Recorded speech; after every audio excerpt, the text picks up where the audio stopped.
Can our friends in Carson City hear us? Yes, we can. Great. All right, you ready to proceed? We're ready. All right, I'm gonna call to order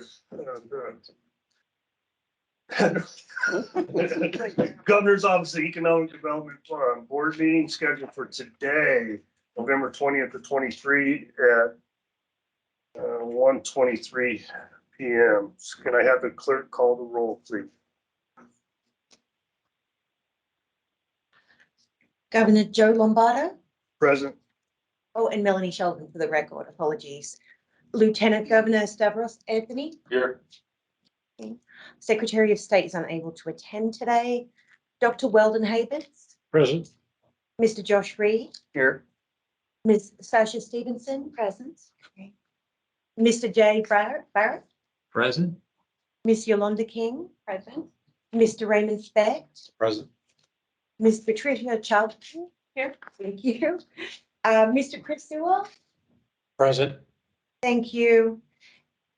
And Superintendent Ebert was unable to attend today. Governor, we have a quorum. All right, thank you. We'll move on to agenda item number 2, public comment. Now's the opportunity to, hold on a minute, because I gotta make sure that whether we're reading the number or not. I believe it's in the notes. It's weird that the legislature didn't address all boards, it's only on certain boards.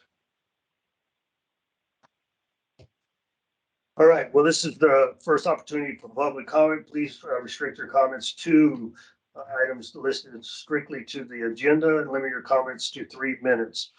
And the phone number associated with is 775-321-6111. Your meeting ID number is 748-307-116#. Do we have any public comment there in Carson City?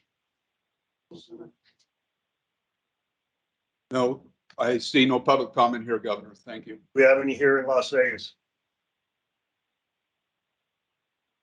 Do we have any on the phone?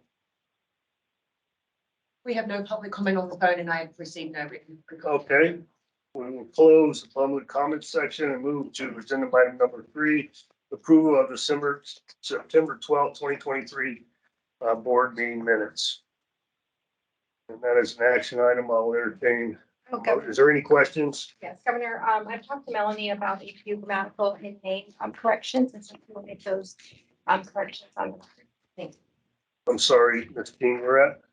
There are some grammatical and name corrections that she'll need to make specifically on page 7 and page 8. The governor's name is spelled incorrectly. And on page 8, they have you as Governor Steve Lombardo. So she'll make those corrections.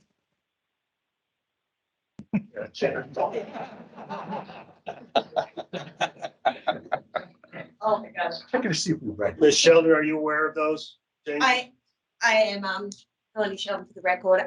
Ms. King may be aware of those and we will make those corrections, get them reposted on the website. All right, any other questions or concerns? I will entertain a motion for approval. I make a motion, we approve the minutes. Do I have a Second, Havens. All right, we have a second. We have a motion. Hold on a second before we go any further. All right, we have a motion. All those in favor signify by saying aye. Aye. Any against, nay? Hearing none, motion passes. We will move to agenda item number 4, executive director update, and director's report. Mr. Burns. Thank you, Governor. I'd like to thank all those in attendance today on the board as well as our guests. Governor Joe Lombardo's first trade mission to Canada was a very high success. The mission allowed Nevada to showcase GOED's economic development strategy regarding an electric, innovative, and connected future. More than 40 Nevada delegates met with stakeholders in Quebec and Ontario. I signed a declaration of intent with Ms. Martine Baron, Minister of International Relations, and La Front. Board members, Stevenson, you want to help me out there? Yeah, Francophonie of Quebec. Thank you. Want to do that again? I didn't do it right the first time. There's a little chance repeating it will help, Governor. So my apologies to my friend. to deepen our cooperations between Quebec and Nevada.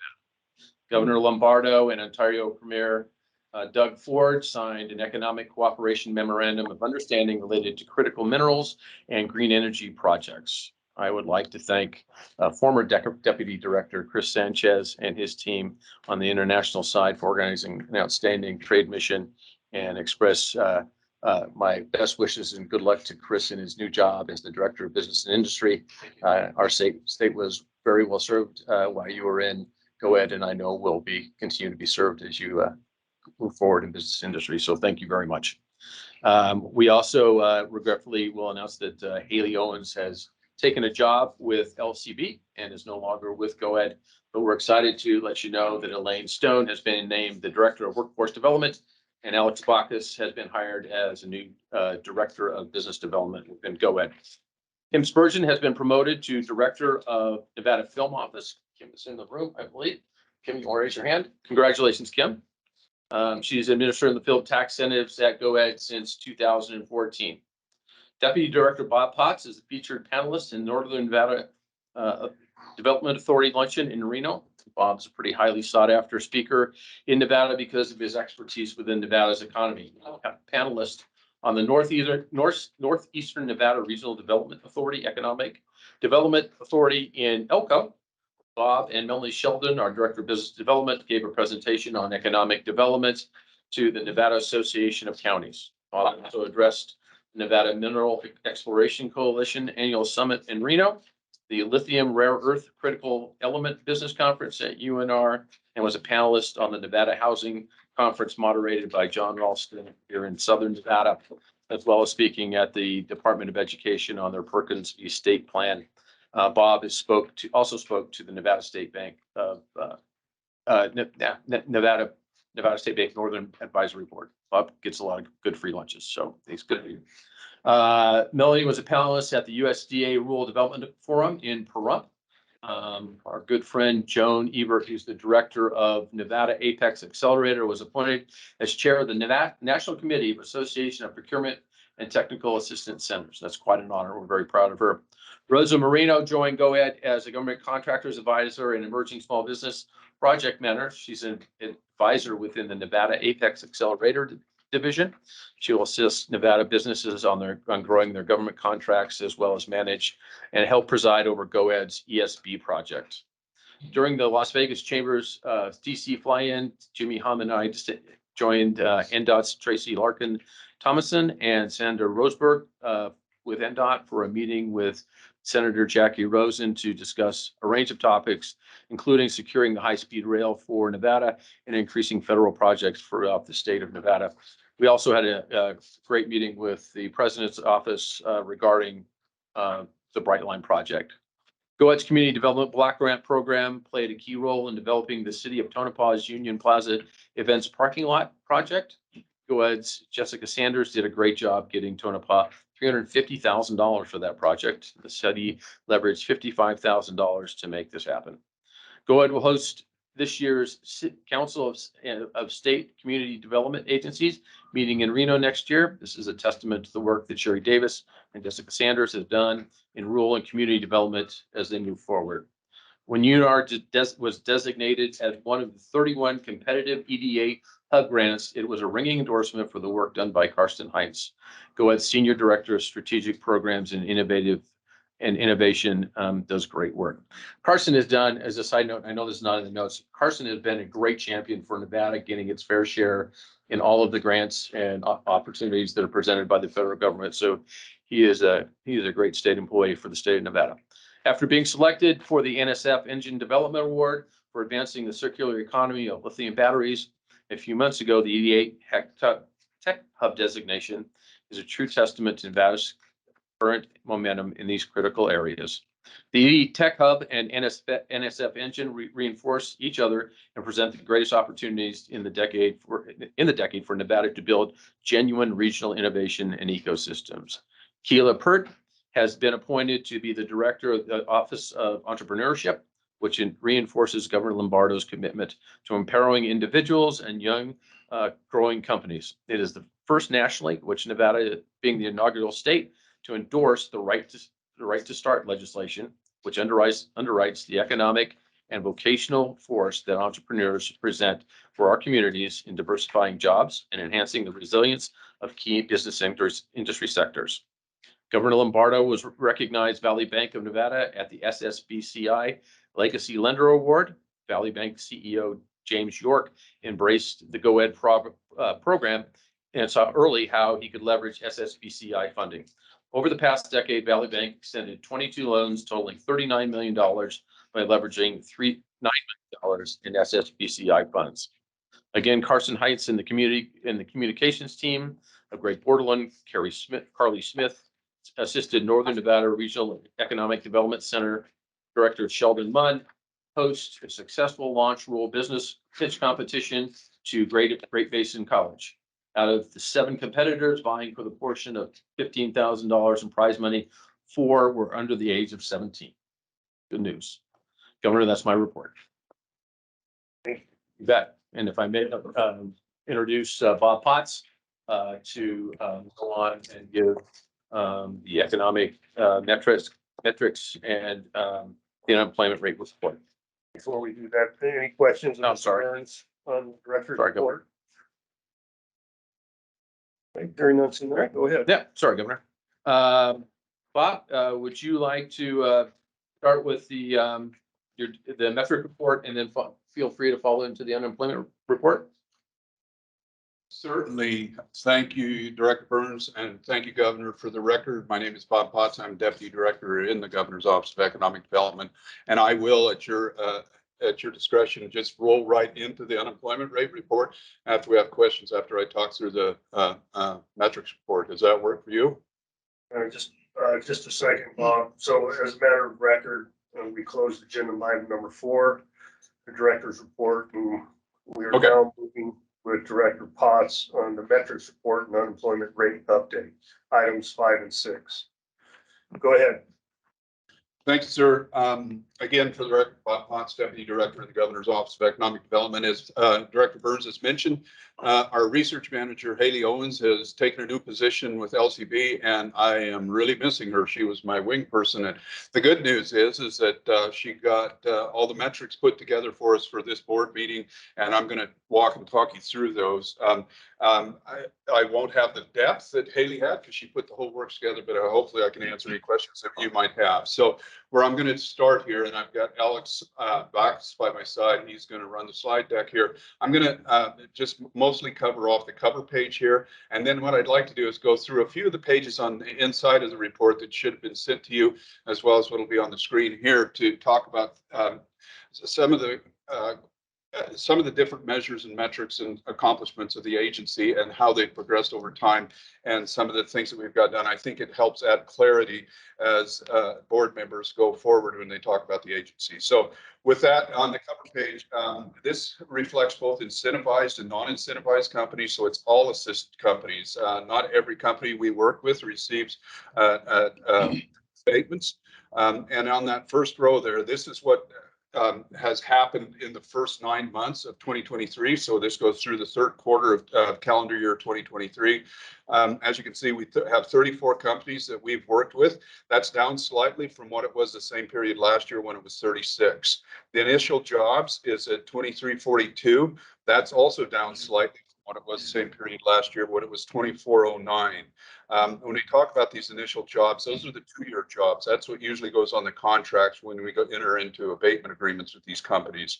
The next box over, this is the build-out job. So this is what we expect companies to bring on board once they're fully staffed. And as you can see, the expectation is a pretty big bump over the same period last year at 56.16, where last year it was at 48.44. Average wage is a big bump up too, which is really promising. It's moved up from 27.85 for the 9 months last year at this time, ending in September, and then it's at 34.50 now. If we go down to the first block on the second row, that's the capital investment, and a 426% bump up. That reflects in large part the commitment by Tesla at our March board meeting at $4.1 billion over what it was last year at $786 million. The next three boxes here, this is our pipeline. This talks about leads or companies that are really serious about setting up camp in Nevada and or expanding their current operations. Then prospects, which is companies that have actually done site visits, and then of course a number of wins.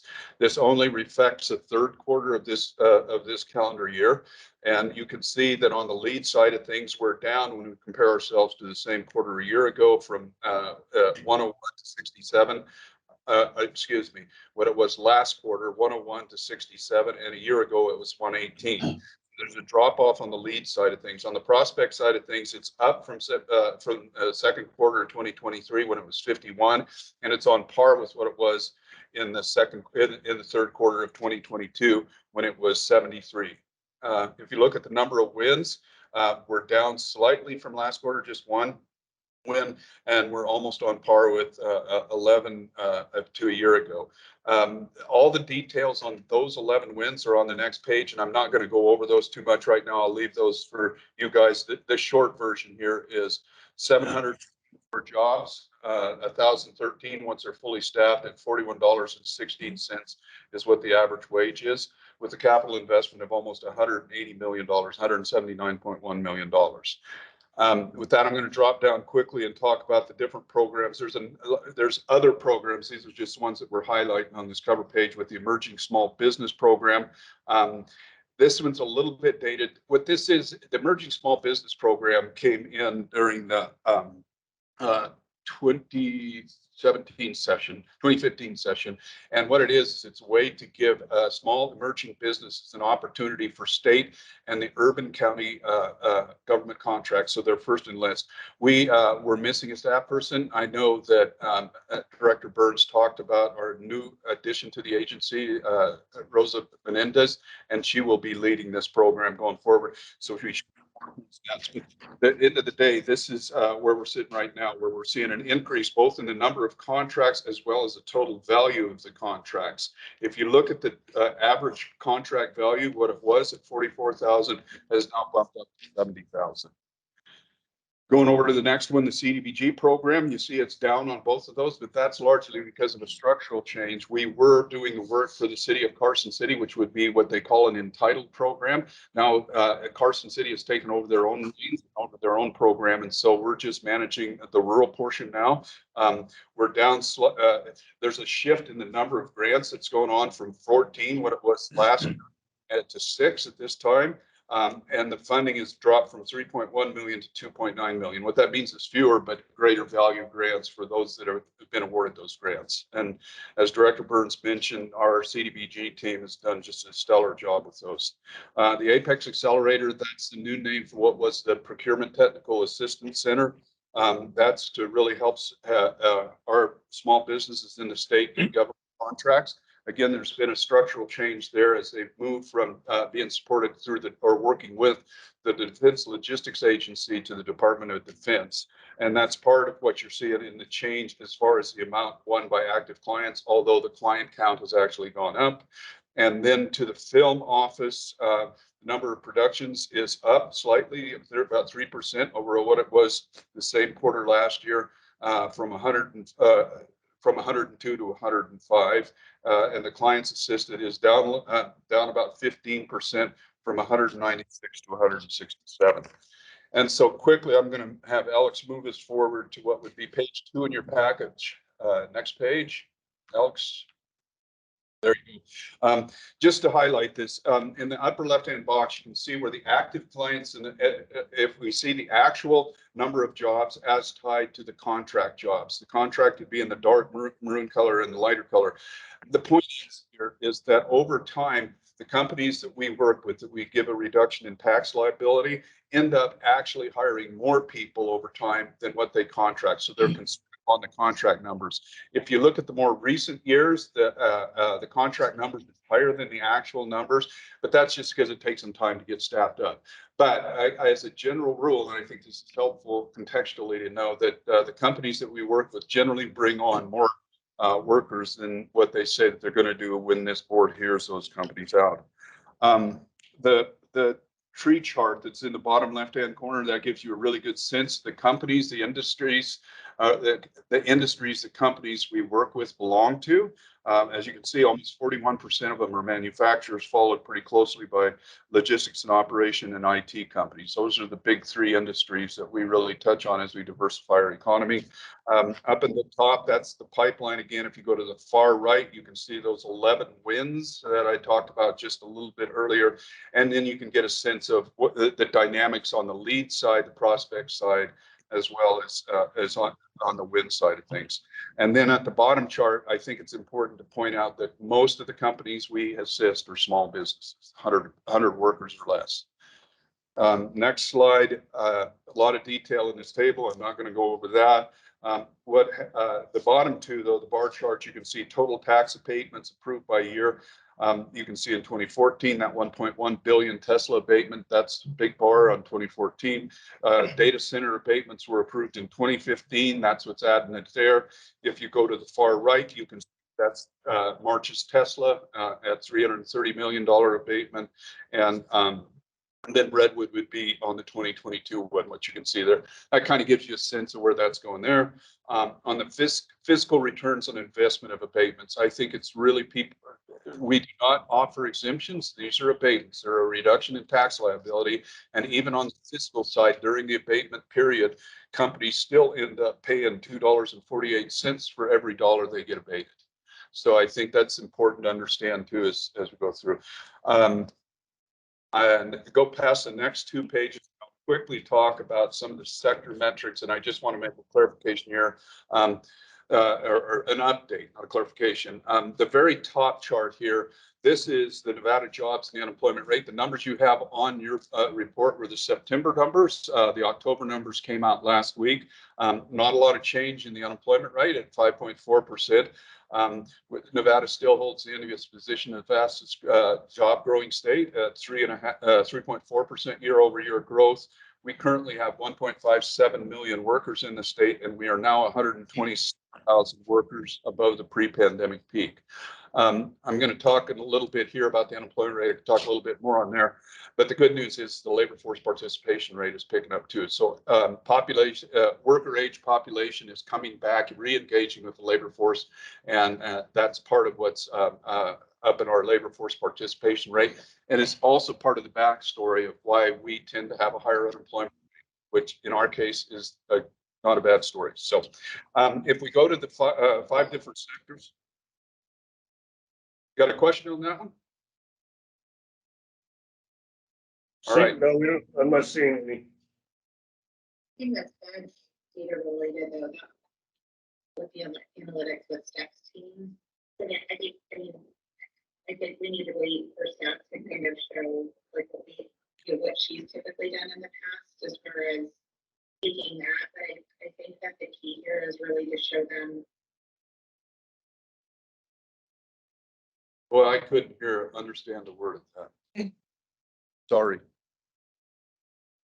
Ellie, you know who that was? No, Governor, I do not, but we will ask them to mute their microphone. All right. And that wasn't a question of Mr. Potts?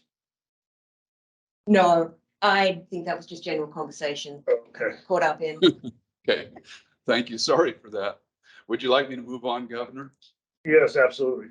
Okay, so real quickly, the five different target sectors that we're looking at for diversification, that's the rest of these charts going forward when we look at advanced manufacturing, the transportation, IT, natural resource and technology, and the hospitality industry.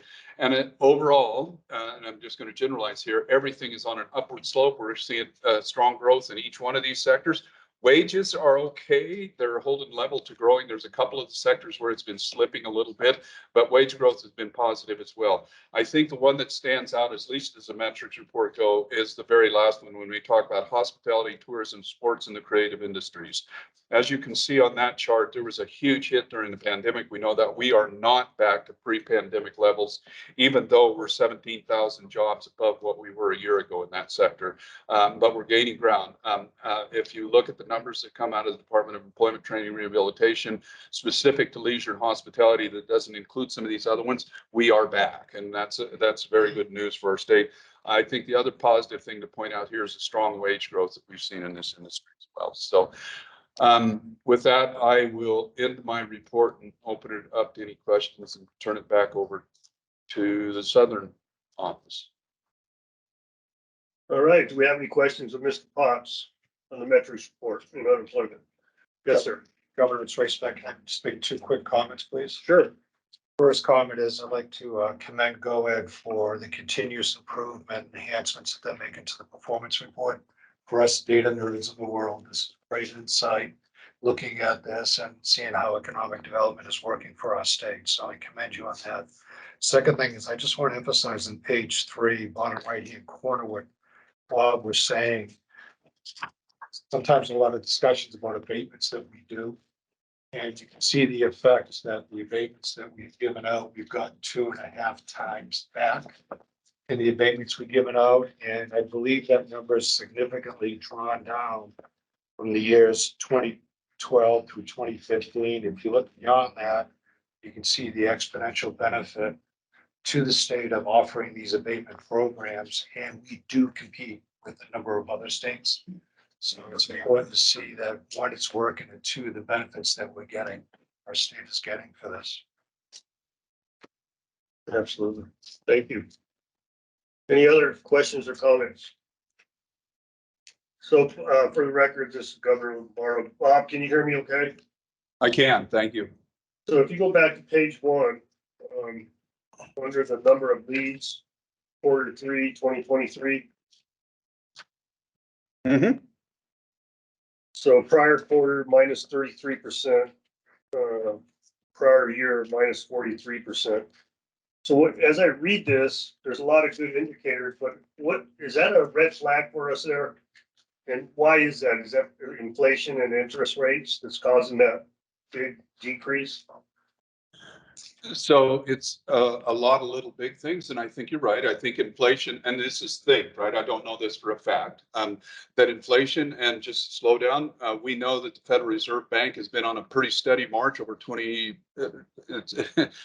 months of dropping or raising interest rates, which has had a real effect of dampening companies and such, but it is a tight labor market too. That plays a big role in this. The other thing though, that I really think you need to keep in mind is that these numbers are starting to go in and reflect holiday hirings, some of those things, and all the job numbers and everything that we're looking at on the job numbers, that's both full-time and part-time employees. And so there's a play that comes into that, but it goes back into the pipeline. When you're talking about the leads, prospects, and wins, there tends to be a slowdown in activity starting in the 3rd quarter, and for sure will come into the 4th quarter.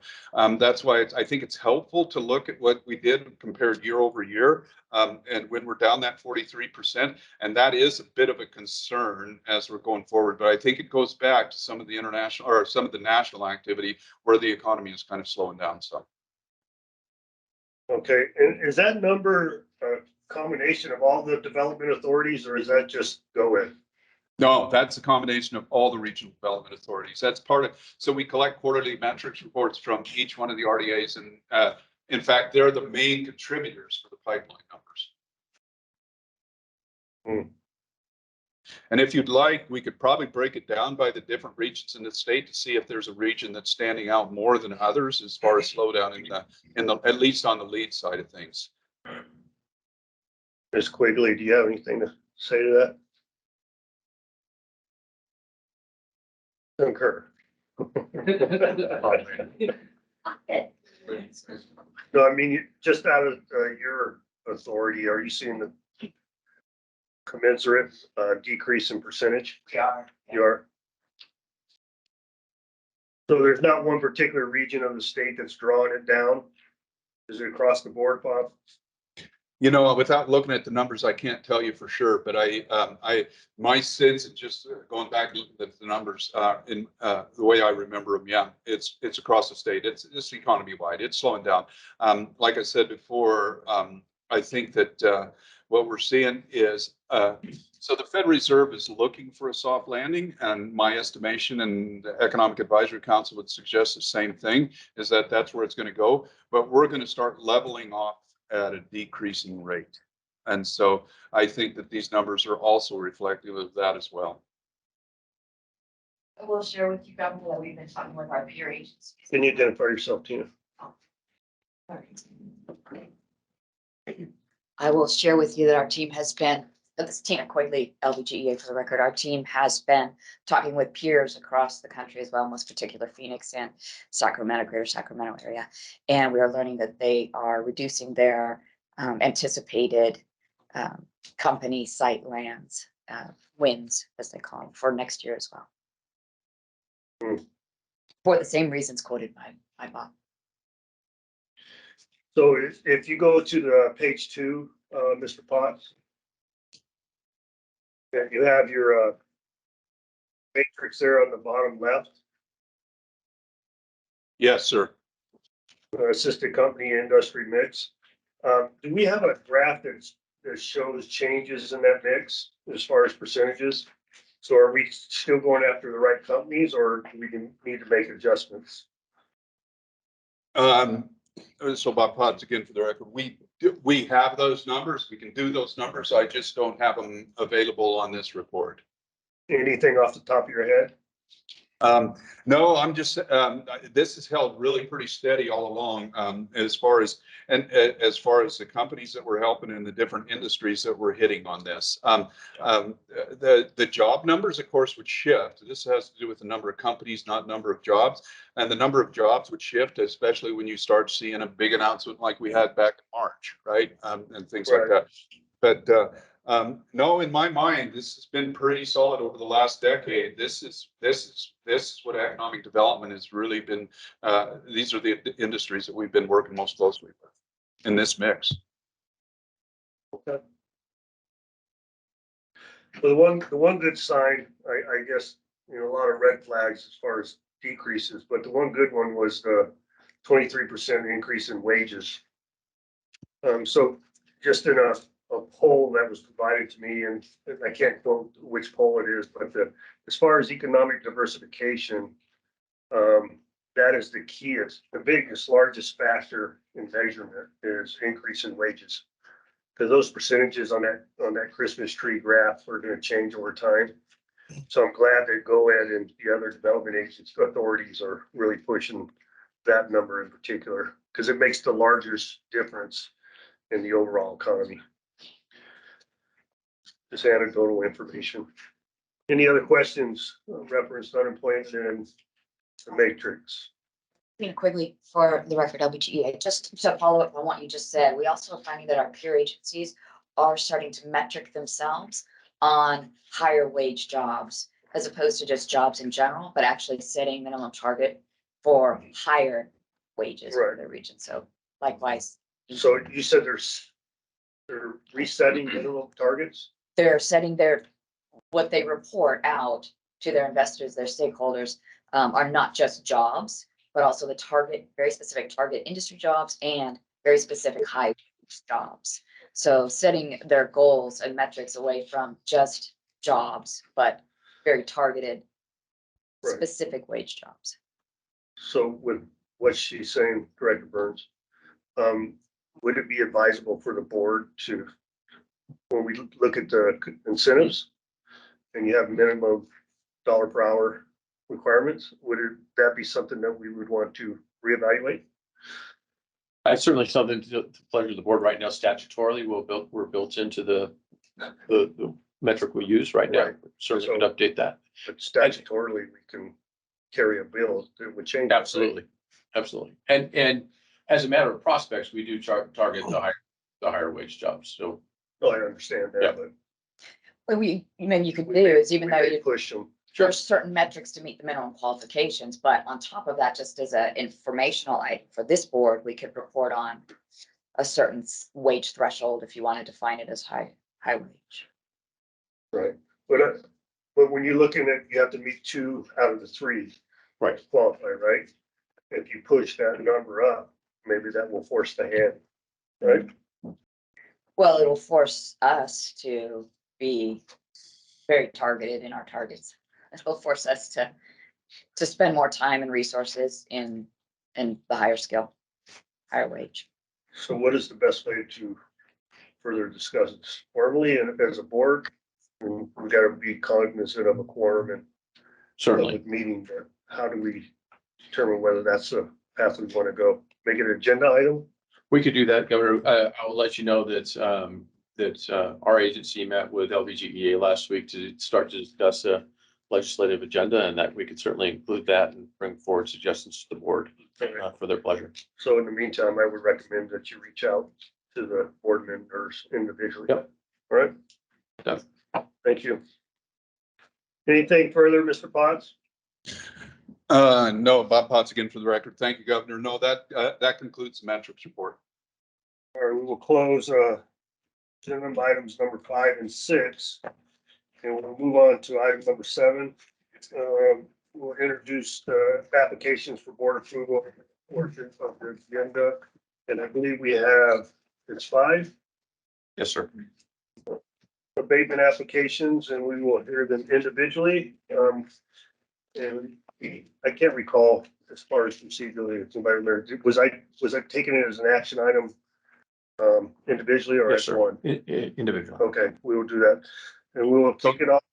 Go ahead. So Governor, this is Bob Potts again. Did you want me to cover the unemployment rate in agenda item number, what is this? Oh, I'm sorry. There was 2 different portions on that. That's right. You're right.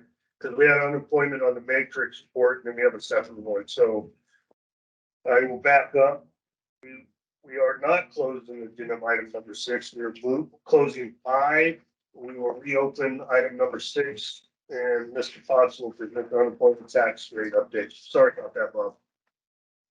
Again, for the record, Bob Potts, yeah, it's not like I really wanted to talk more, but that's right. That's what this is. No, I think this one's important because we did have significant discussion last meeting reference to particular items, so. Yeah, correct. So anyways, so the unemployment as we've discussed before, the unemployment rate resolution is in place to encourage job creation into counties with high unemployment rate.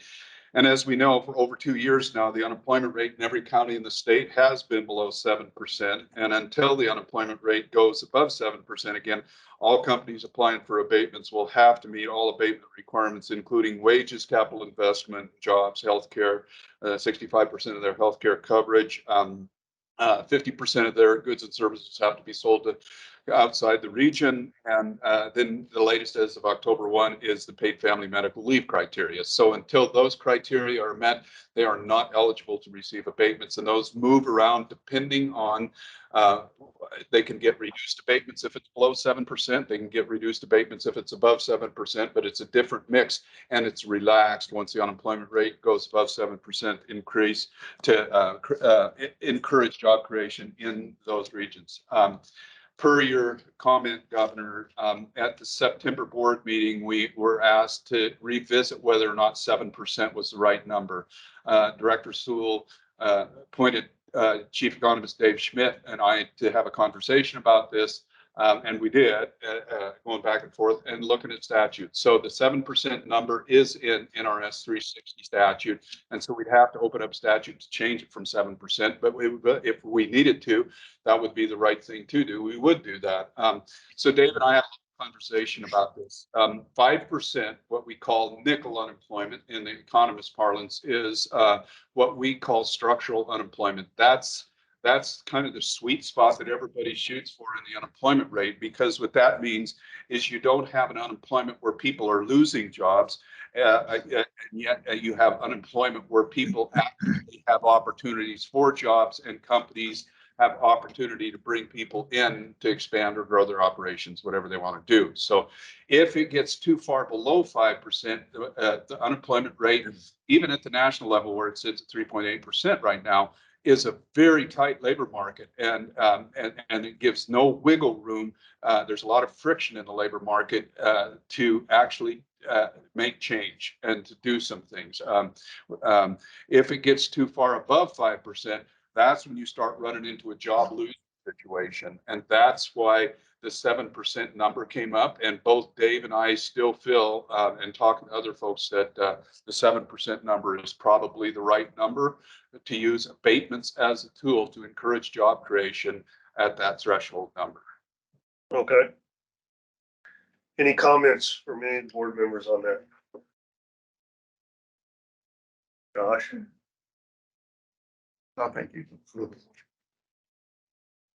All right, with that being said, we won't pursue that any further. I'll rely on your recommendation there, Mr. Fox. It's not an action item, only informational. And there's no further questions. We will close agenda item number 6 and move to item number 7, abatement applications for board approval. We'll kick it off with Agru Materials and Amy Barnes. Good afternoon. Can I just make sure that Denise, you're down there in person? I am. Perfect, thank you. Good afternoon, Governor, Lieutenant Governor, and board members. For the record, I'm Amy Barnes, Director of Business Development for Northern Nevada Development Authority. I want to thank the board for considering the expansion application for Agru America Incorporated. The company is applying for sales and use tax abatement, personal property tax abatement, and modified business tax abatement. Agru America Inc. is a plastic manufacturer currently in Fern, where they produce premium geomembrane liners with a synthetic membrane, which are synthetic membrane liners and barriers used to control fluid migration in a man-made project, structure, or system. Agru America will hire 17 new employees with an average wage of $28.62 per hour and pay 85% of their employees' health insurance premiums. The total capital investment will be over $20 million. NNDA fully supports Agru America Inc. in their expansion application and respectfully requests the board approval for this application. Down there in Las Vegas is Denise Forehand, and she also has others with the Agru America team available virtually to answer any questions you may have. Denise, what's your last name? Forehand. Forehand? Like tennis.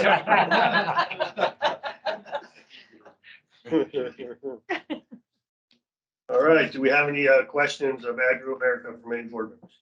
Yes, Mr. Speck. Covered up. I asked a couple of questions. Absolutely. Thank you. Welcome to, one of the questions I had looking at this, and I don't make myself to be an expert in this industry, but can you give me an understanding how much water consumption will be involved to do this In the manufacturing? new facility, we estimate that the water usage will be 823 gallons per day, which equates, as I understand, Nevada talks it in acre feet per year to 0.924 additional water usage.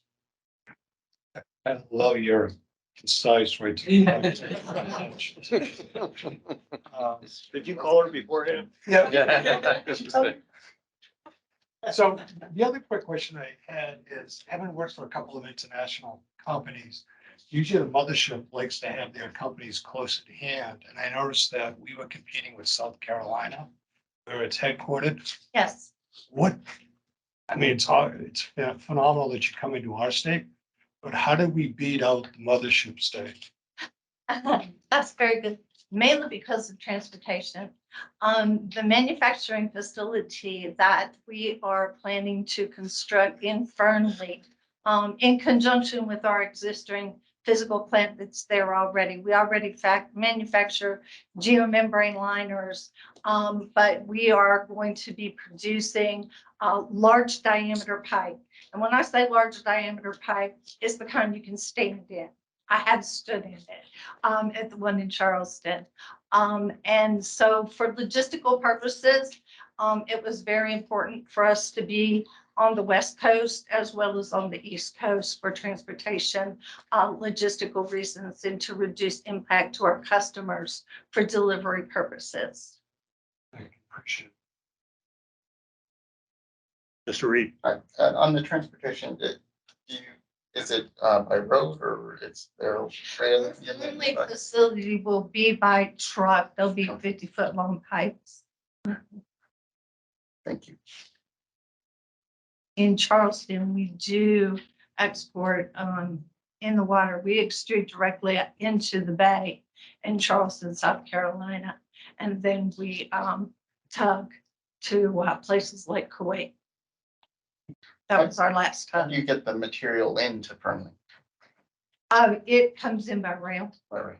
Yeah, the raw materials come in by rail, which is part of our expansion process plan is to extend rail. We have rail to to the manufacturing facility that's already there, but the new building will also have its rail spur. I would also add that in addition to this 3-year CapEx plan, which is $20.8 million, we actually have a 10-year plan for Fernley, Nevada, which is over $72 million. Big number. Any more questions of Ms. Forehand? All right, I will now take a motion in a second to approve Agru America, Inc. for a sales use tax abatement, modified business tax abatement, and personal property tax abatement. So moved. We have two. Can you identify who's making the motion, please? Flash Stevenson. So. Haven second. Mr. Haven, second.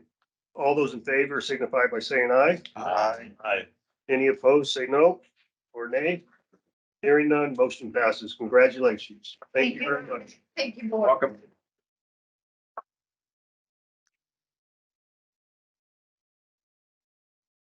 Right, the next company appears to be Alka. Is it Alka Products? For a sales tax abatement, modified business tax abatement, and personal property tax abatement. Will. And Mr. Miller. For the record, Paul Miller, Executive Director of Southwest Central Regional Economic Development Authority, responsible for business development out of Nye and Esmeralda County. That's a big title. It was designed that way to accommodate that we are Southwest Central. I have a few people with me. I'd like to introduce President of the company, Andrew Hong. Yes. You stand up, sir. Yes. This is Andrew Hong from Vietnam. Jenny Dong from Vietnam. These two have been with me for the last several years, assisting me in getting this company off the ground in Quorum. Paul, do you mind spelling? Can you spell your last name, please? H-O-A-N-G. Thank you.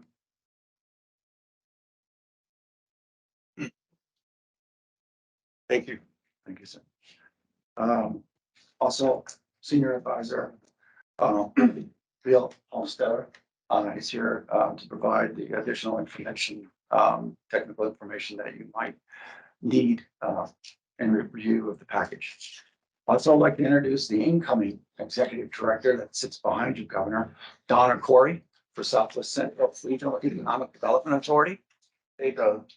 And the gentleman sitting next to her is Roy Mankins. He's the board president of Southwest Central. It would been my pleasure, sir, to serve the Governor's Office of Economic Development for the past 9 years. I think I bring somebody with a lot of promise to this position to help GOED in their future development of Nye and Esmeralda County. Does that mean you're leaving us or? Partially, Donna's been pretty serious about me not walking out the door, but I need to concentrate on Northern Nye County and Esmeralda County. Okay. So I'm going to be taking up a new position up there. But you first got to pass this company. Lombardo, members of the distinct board, thank you for allowing Southwest Central to present Alka Products Limited Liability Company, known to us as the rubber glove factory from Vietnam. Trump has been waiting for a manufacturing company of this caliber for too long. Alka brings to the town great paying jobs. They're about $29 a piece. And maybe as many as 300 positions or more. And the needed tax revenue that the community will need, and also their great community engagement that they've been with us for the past couple of years. Alka has decided to construct their company on the north side of Pahrump. This is vital to us because north side of Pahrump doesn't have very much going on for it. They're in an area where the U.S. Marshals confinement facility is located, and numerous medical excuse me, my mouth is dry, mental reclamation businesses are located. The area has infrastructure, water, electricity, sewage, and roads to accommodate this development.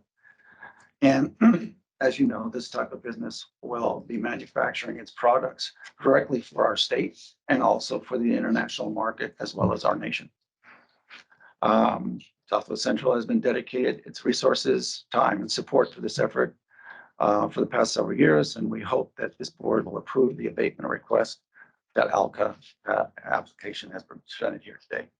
And I now turn this over to Bill Stickler, if you have any further questions and any his presentation.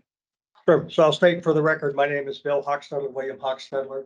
And just to give you some brief comments, it's not really a rubber glove factory. It's rubber's generic. It's actually nitrile gloves. It's FDA approved nitrile gloves. And this was born out of a desire to make sure that we repatriate our manufacturing to the United States. During the last pandemic, a lot of PPE was acquired from overseas. It put us at a disadvantage from a supply chain. Think of the ships sitting off the beach at Long Beach and the ships waiting to come in. Not enough gloves, not enough masks or anything else that we needed. So these gloves manufactured in the United States, specifically in Nevada and Nye County, will help supply the nation with the gloves they need during the next pandemic, when and wherever that may occur. We'll be able to shortcut the supply chain problems and provide good paying jobs to Nye County. It's my understanding that with 300 employees at this glove factory, we'll be about the third or maybe fourth largest employer in Nye County, only to be beat out by the county government itself and possibly the electric company. Yeah. So people in Nye County are actually very much looking forward to this. I live in Nye County. I live it and breathe it every day.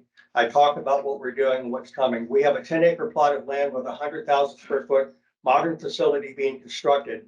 And that is going to be a flagship for Nye County as far as safety and manufacturing. It's also a low economic or low ecological impact. So we've heard the water question asked earlier. We reclaim over 70% of our water in the manufacturing process of these gloves, basically used to cool the latex in the process. We'll use more water drinking at water fountains and flushing toilets than actually the manufacturing process. So we're very ecologically studied and feasible. So I encourage you guys to seriously consider our application. We're going to be bringing those good jobs to Nye County and to the state of Nevada. Also, I'll point out that most of our gloves will be exported out of the state. So that's a net revenue of money coming into the state.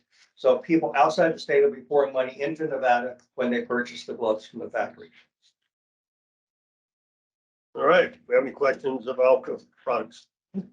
Yes, Mr. Reed. Josh Reed for the record. Just mention on the water, I just, my experience in Nye County on other projects. So they do have a water commitment, right? That's the point, even though it's a small amount. Even small amounts can be a problem in Nye County. Yeah, that's right. So through Great Basin Water Company, we put a significant deposit in for a feasibility study. And they're going to be the public supplier of the water. We buy water rights from them just like any other business would for their business. And I'm sorry, but this looks Great Basin client. I didn't know they were involved, but for the ethics, whatever. I did anyway. I'm not. It's only due to a fact of the locations up of the airport north of Quorum, slightly north, and they're the only ones that service that area. So we don't really have a choice other than a well. So I'm just making my ethics. Good job. So with that being brought up, Josh, will you sustain from the vote? I don't. Do we have our DAG here? Yeah. Oh, there you go. I'll do whatever. He's fine. He's fine? Yeah. Okay. Dr. Havens? Yes, being a physician, I'm very well aware of the problem we had with the PPE here in Nevada across the country. So it's wonderful that we're going to be developing a source here in the United States and in Nevada. I noticed that Nye County has the highest unemployment rate of those that we looked at in agenda item 6 at 6.6%. So that's going to be a help there. So I think this is a wonderful project and commend you for bringing it to Nye County, which is in need. I noticed you have the EB-5 visa program. I think under that you should be able to bring in about 20 individuals from Vietnam that would get green cards and permanent visas. Do you anticipate having 20 come in, or? We don't know yet, sir. I think that we will probably be looking at that number or even higher. It's not sure yet, in regards to that. We need to start laying ground and taking a look at the final project numbers. Thank you. Ms. King.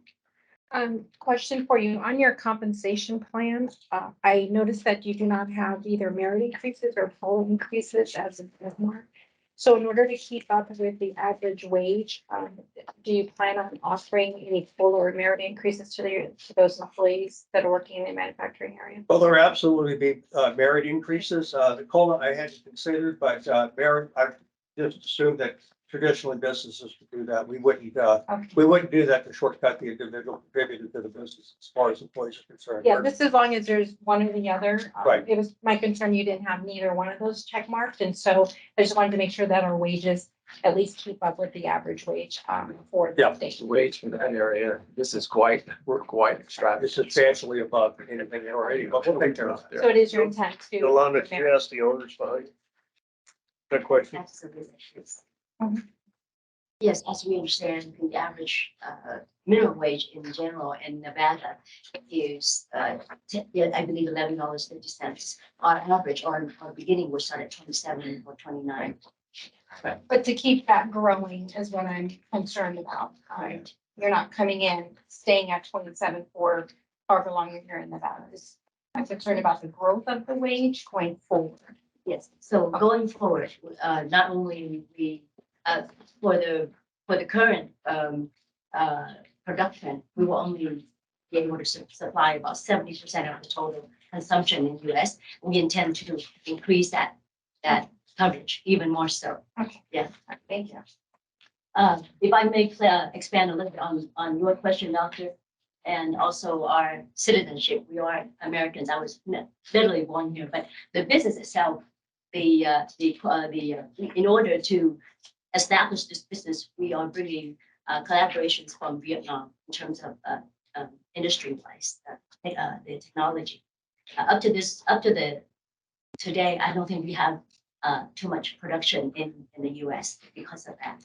So, and about the 25 application, we're very much committed, and we do have a few families already, IOS, committed, and each family will be able to contribute about 900,000 each for the program in order to qualify for our program to represent them with the USCIS for their green card.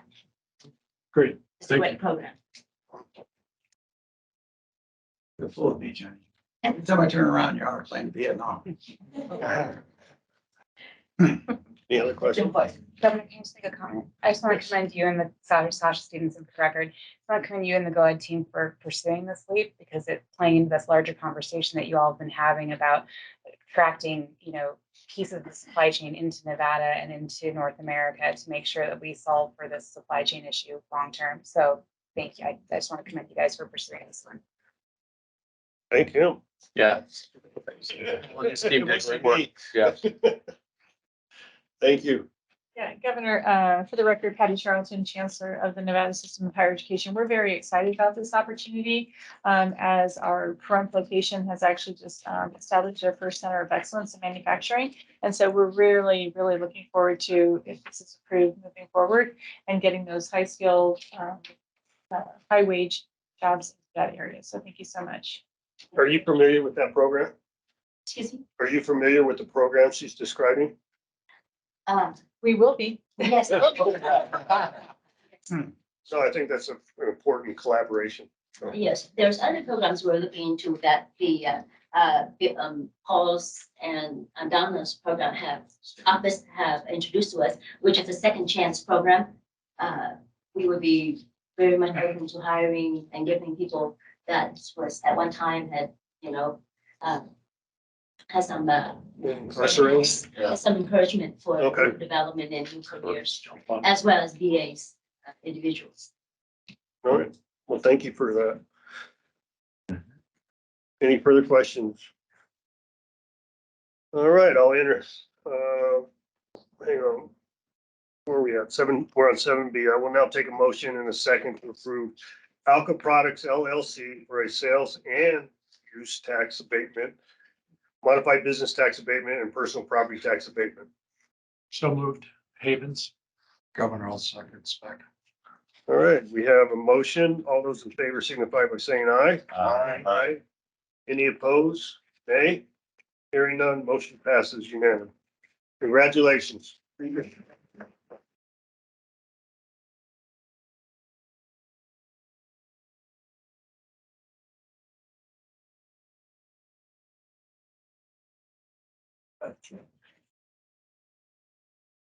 Good, thank you.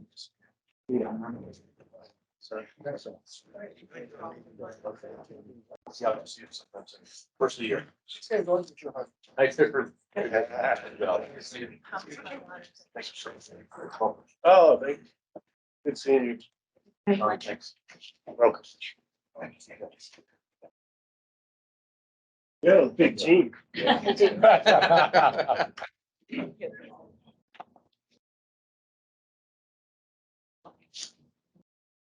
All right, we'll close item 7B, 7C. Introduce Bauderer, is that how you say it? Bauderer? Bauderer. Bauderer Packaging LLC. And is it Ursum? Yes, sir. All right. Yes, sir. Good afternoon, Governor Lombardo, Lieutenant Governor Stavros Anthony, Director Burns, and members of the board. For the record, Perry Ursum, Senior Vice President of Business Development for the Las Vegas Global Economic Alliance. Here today in show of support of the application submitted by Bauderer Packaging, a leading national food packaging manufacturer with headquarters in Addison, Illinois. The company is now focusing its growth plans in the Southwest. This company is exploring their options to establish 200,000 square feet of manufacturing operations here in Southern Nevada. This expansion would add 89 new jobs over 2 years, producing an average hourly wage of $29.33. Capital investment projections total approximately $15 million, with approximately $13 million in capital equipment. This application was brought to LVGEA through Cressa, a leading global commercial real estate advisory firm. With us today online from Bauderer Packaging is Mr. Robert Knipfer III and Miss Nancy Presanzio, saying that correctly? Did I do that right? Yes. Okay, good. Excellent. All right. As well as Miss Ann Hartz and Mr. Rick Morris from Cressa Global. Their application meets the requirements set forth by the Governor's Office of Economic Development and has the full support of LVGEA. With us today from Cressa is Miss Alicia Janesco Hutchings. And also from Bauderer Packaging is Mr. Robert Knipfer, Chief Legal Counsel and father of Robert Knipfer III, who serves as president and owner. Mr. Knipfer will now provide further insight into the company. Thank you very much, Terry. And for the record, my name is Robert Knipfer, and we thank you for the opportunity to be here today. As you know from our materials, Bauderer Packaging is a food co-packer located in the Chicago area, and we're looking to expand our operations in the Western United States. We package food for large consumer packaging companies, most of whom are in the Fortune 500. We package food that includes dry cereals and snacks such as crackers, cookies, candies, and the like. And we currently employ approximately 250 teammates in Illinois. Our customers have asked us to establish operations to package their goods for distribution in the Western United States. So much of our production will be shipped out of Nevada. We've investigated 3 states in this area, and we feel that Nevada and one other state offer us the best opportunity for investment and future expansion. The welcoming business climate here, the high quality workforce, and in particular, the economic development incentives make Las Vegas a very attractive investment option for us. We're a company that prides itself on being an employer of choice, not only just for our employees, but in the communities that our employees live. And so we have a history of engagement in community investment. Because we're in the food industry, food insecurity is a major focus of our charitable efforts, and we have done some preliminary research with the local food pantry here, 3 Squares, and hope to create a collaboration with them. We've also invested our time and treasure with community service organizations that serve families, which is an natural extension for us. And finally, we collaborate with educational and training institutions. We've done some preliminary introductions with local community colleges and other opportunities in high school and secondary level for training and education of future employees. As noted in the materials, we intend to make a $15 million investment in the next 2 years and to employ approximately 90 teammates in the Las Vegas area, average wage of $29.33 per hour. And we have longer term plans to increase our investment. We are in negotiations for a 200,000 square foot factory being built and hope to double that size in the future. As you can see from our materials, we project a very positive and significant economic impact generated by new tax revenues for Nevada and new jobs for Nevada over the next 10 years. So with that, we thank you for the opportunity to present today and welcome any questions you may have. Questions? Are you looking at for any other states? Yes, we have looked at 2 other states and assuming that the project incentive application is granted, this would be our first choice. Thank you. Comments, Governor? Jay Barrett, thank you, thank you. I've listened to a lot of presentations and my compliments to you in answering in advance a number of questions. You've talked about the community involvement, your participation with education, et cetera. Very well done. I'd also, I'd like to compliment you on the matching 100% on the health insurance. Yes, that's very powerful, very important. And then finally, you pronounce Nevada correct. Thank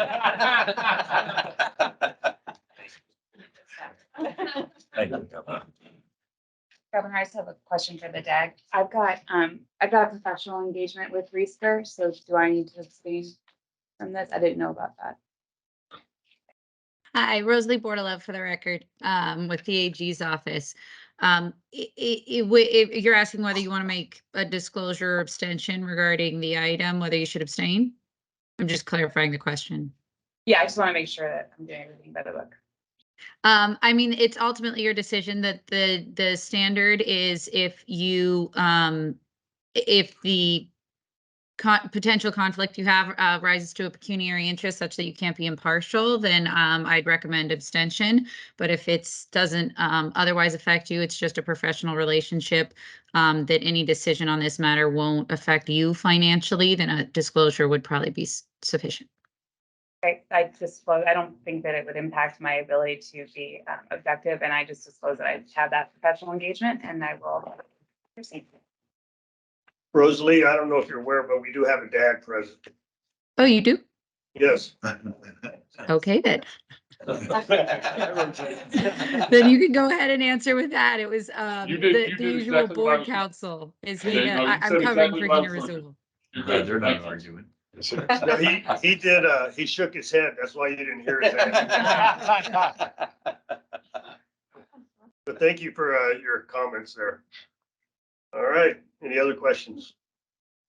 So I don't, what's the origin of, is it Bauderer? Bauderer is my wife's name. She's the last of that name. And so our son named his company after his mother's father or his grandfather to continue the Bauderer name. All right, great answer. All right, I'll now take a motion in a second to approve Bauderer Packaging LLC for a sales and use tax abatement, modified business tax abatement, and personal property tax abatement. Governor Jay Barrett, I'll make that motion. And a second? I'll second. Yolanda King.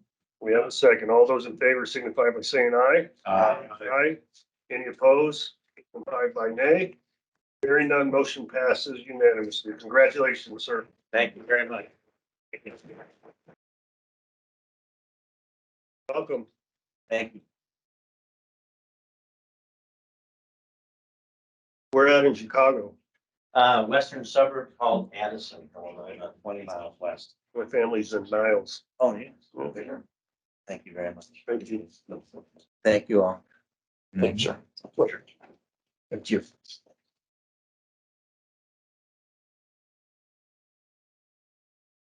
All right, we'll move to 7D, which is Chameleon Beverage Company for sales tax abatement, modified business tax abatement, and personal property tax abatement. And, hey, Perry, are you up again? Yes, sir. Yes, sir. Okay, go ahead, sir. Thank you. Thank you again for the record. Perry Ursom with the LVGEA here today and show support of the application submitted by Chameleon Beverage. What started as a college thesis for the founder is now a thriving business that has the potential of locating Chameleon's bottle manufacturing to Southern Nevada. The company forecasts positive growth, serving more than 4,000 unique customers across the United States. Chameleon Beverage is exploring their options to expand current operations into Southern Nevada, creating 20 full-time new positions, producing an average hourly wage of $29.58.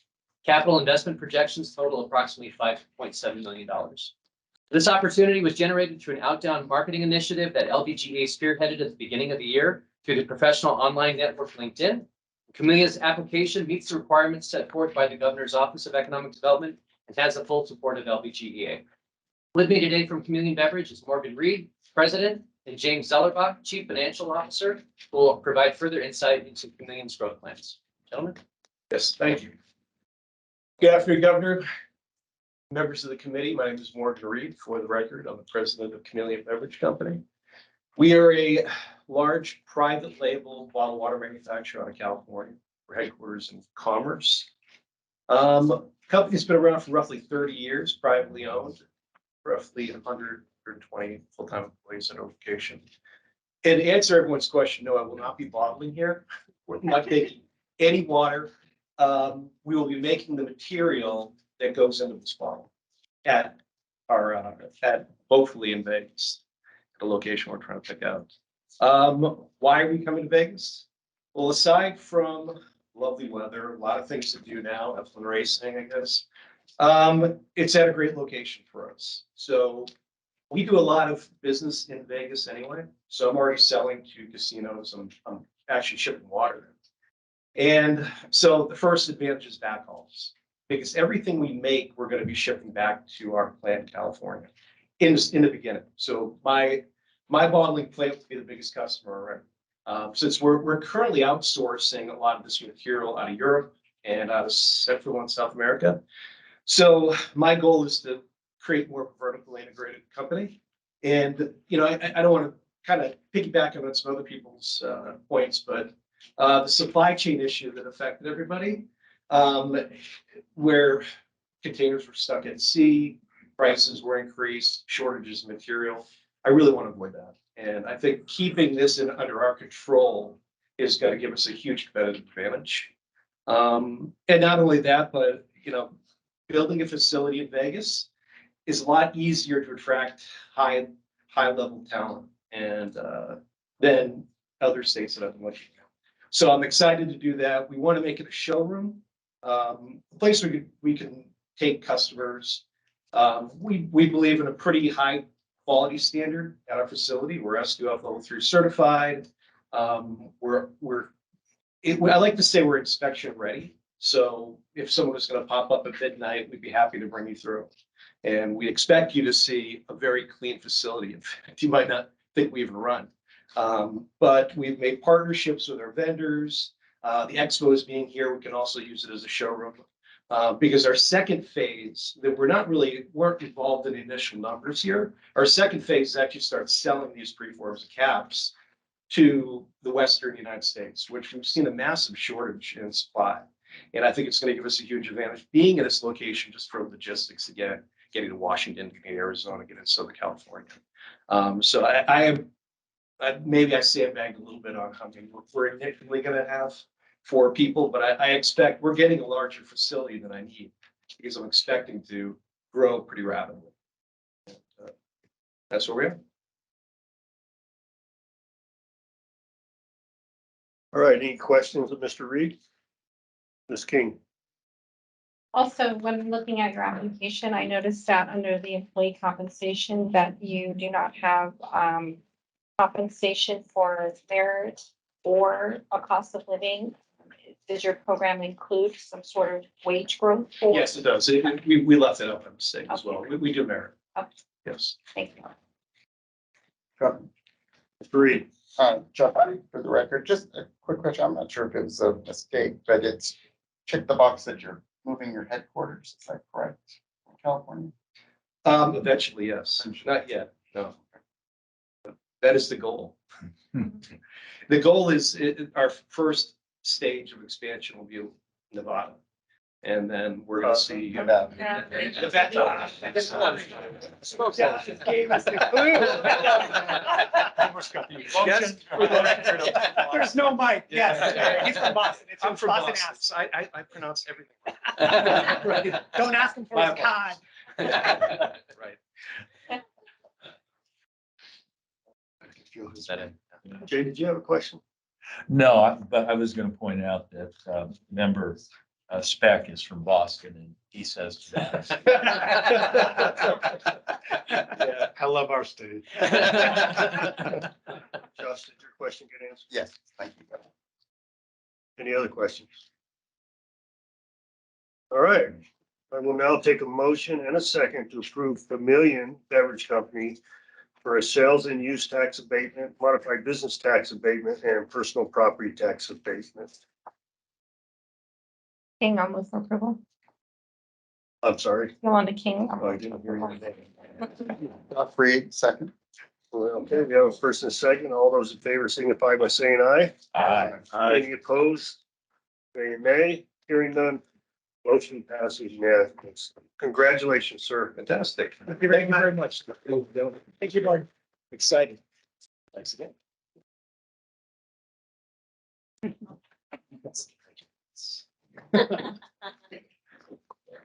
Thank you, sir. My pleasure. Thank you, Governor. Thank you. Appreciate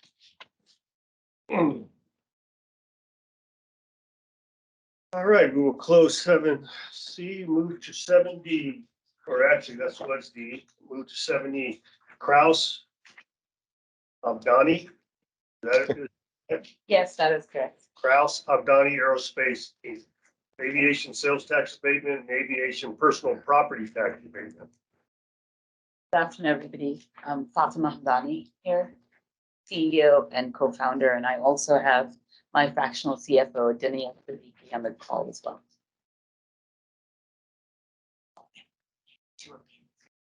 Okay, that's. We have Amanda.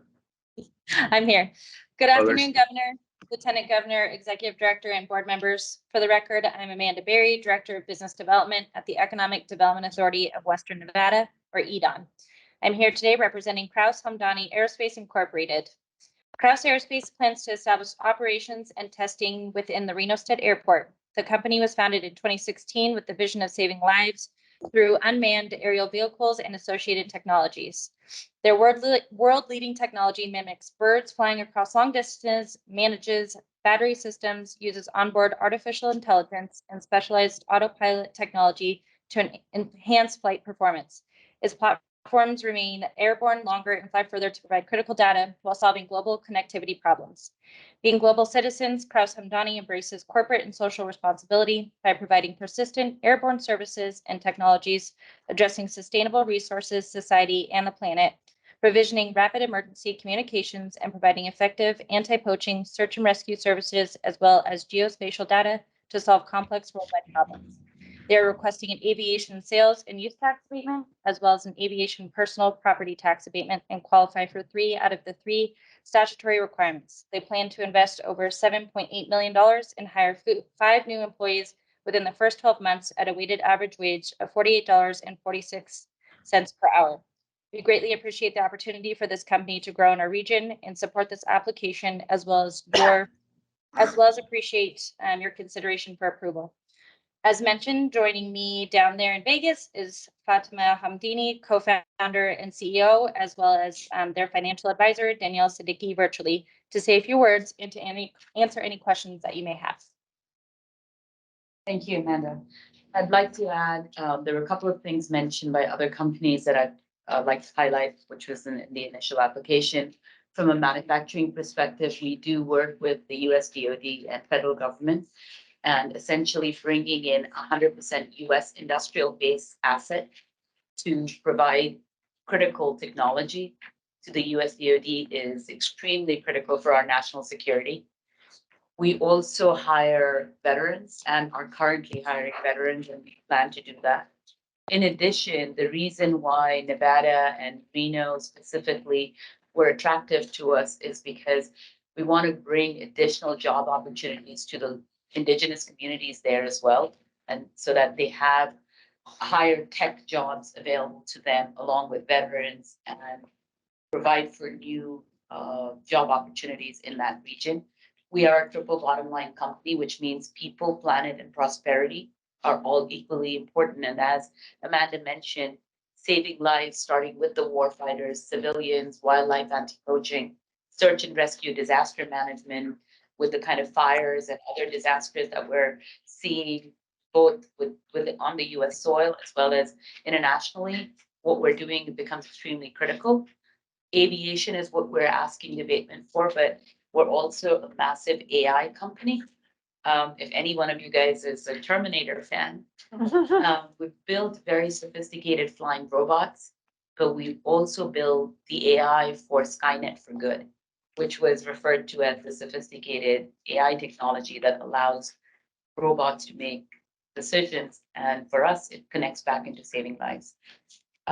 We are a high wage company. So as we mentioned, $48 per hour, but we also plan to expand significantly from a manufacturing perspective and have hangar spaces. Currently, our aircraft is 20 feet wingspan, but some of the higher altitude assets can be as large as the wingspan of a 737, which means a lot of hangar spaces, manufacturing space, and growth that would be commensurate to that. So I'll rest there and address any questions if anybody has. Any questions? Respect. Governor, if I may ask a couple of questions, please. It'd be great to see our state get involved in this kind of leading edge technology. So it's great to see you today. One of the things I was looking at is I noticed the tax abatement is almost equal to the tax benefits that we're going to be getting. Usually we see a multiplier effect with most companies that we look at, which makes me look at it a little closer. We're only adding 5 positions. And as I look at the 5 positions, I noticed this is only a 12-month projection. Right. Where a lot of companies typically go a lot further. Can Yeah. you explain about future growth to us, please? I think where this was is we're in our growth phase. Yeah. So we were kind of meeting the minimum requirements. I know for a fact that my co-founder and CTO is planning to full-time relocate there and is already with his family there renting to kind of figure it out. And he already has 10 people he knows he wants to hire there. So I think what we did initially with our application was meet or beat some of the minimum requirements for the first 12 months, but we're growing up to 1,200 people within the next 24 months. And so In our state. not just your state, but we'll be bringing a lot of those jobs from a manufacturing and testing perspective to the Nevada location. So, We'll probably revise those numbers, sorry. no. I don't want you to release anything that's confidential, but is there an estimate how many of those jobs would be coming to us? I could say very comfortably at least 25 to 30% initially. Of the And 1,200. yes. With that. Any further questions? All right. I will now take a motion in a second to approve Kraus Hamdani Aerospace Inc. for an aviation sales and use tax abatement and an aviation personal property tax abatement. All those in favor signify. Want a motion? Huh? Do you want a Oh, I motion? want a motion first. I'd be happy to motion. Governor. Vice package. I thought I made my own motion. Second, Jay Barry. We have a second. All those in favor signify by saying aye. Aye. Any opposed? By nay, hearing none, motion passes unanimously. Thank you very much. Thank you. Congratulations. Thanks for catching that.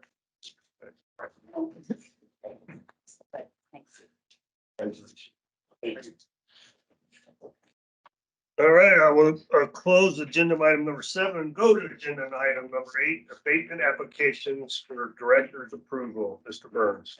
Governor, there are 3 abatement applications for the director approval pursuant to Senate Bill 181 GOED's. Executive director can approve partial abatements with a projected value of up to $500,000. That's the life of the abatement, by the way. Therefore, I've approved the late sale. Hold on a second. Yes, sir. Burns. I'm seeing 4. But It just says 4. You said 3. There's a 4th one that has a caveat to that, sir. Oh, okay. Yeah, Go I ahead. will. Therefore, I've approved Elite Sales 301 events and Warby Parker Inc.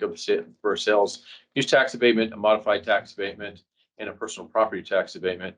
You will note that Arcadia Cold Reno LLC is also on the agenda. This is essentially for ratification purposes. I approved the company back on September 12th at the board meeting. However, the projected location listed as Washoe County has been changed to Story County. And through the opening meeting process, GOED has made Story County aware of the location change. The process is now complete and the application remains approved. So with your approval, Governor, I'd like to give the opportunity of, I know that Director Reed had specifically brought forward questions for one of the applicants, and with your approval, they'd like to come forward and introduce themselves. Let them talk. Which application? The one is for Elite Sales. Absolutely. So.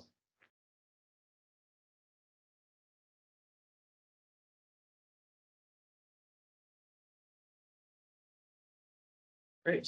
Just go ahead and do the. Sure. Go ahead. All right, great. So again, for the record, Perry Urson, with LBGEA here today and show of support for the application submitted by Elite Sales Solutions.